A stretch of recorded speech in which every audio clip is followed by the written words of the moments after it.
Since we were talking about activation, I'd like to activate you, the viewer, using the following puzzle. Please consider the following numeric transcription system, where 1 is written like this, 2 like this, and so forth. I'll give you 10 seconds. Now I'd like you to write down, say the last 5 digits of my office phone number, 18725, in this numeric system. We, Homo sapiens, are quite bad at memorizing random information. Psychologists claim that we are only able to hold 7 plus minus 2 pieces of random information in our short-term memory. Now, suppose I showed you the following grid.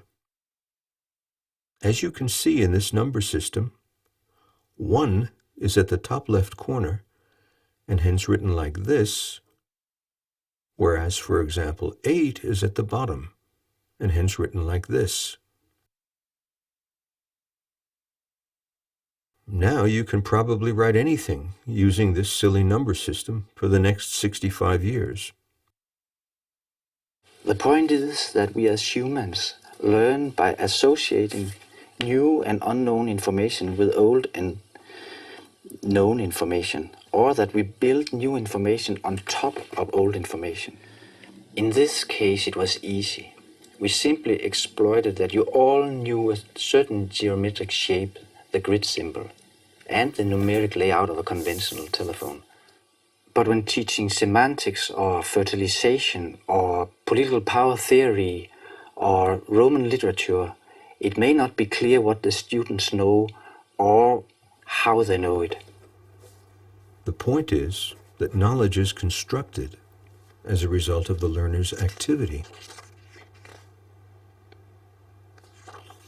This is in sharp contrast to the old, now abandoned idea that knowledge is transmitted from a teacher to a passive learner. Transmission is not the way humans learn. Active knowledge construction is. Learning takes place through the active behavior of the student.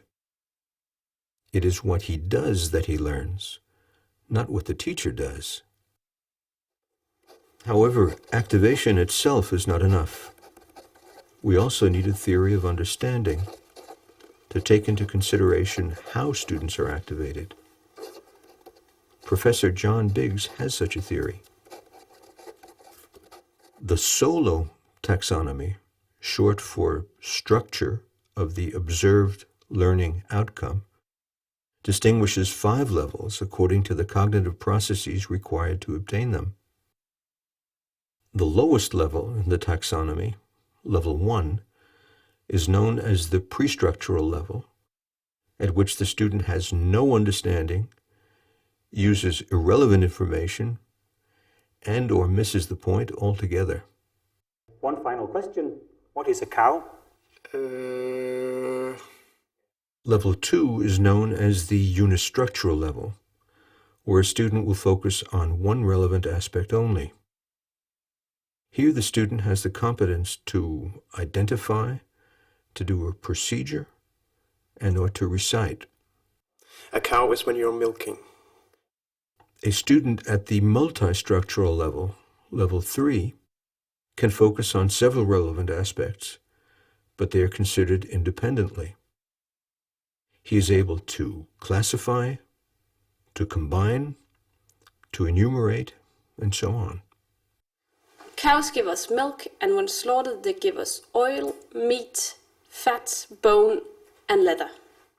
At level 4, which is called the relational level, a student can now link and integrate several parts into a coherent whole. Details are linked to conclusion, and its meaning is understood. He has the ability to relate, to compare, to analyze, and so on. The essential difference between a Jersey cow and a Hereford Angus cow is that a Jersey cow produces a lot more milk, but is substantially smaller.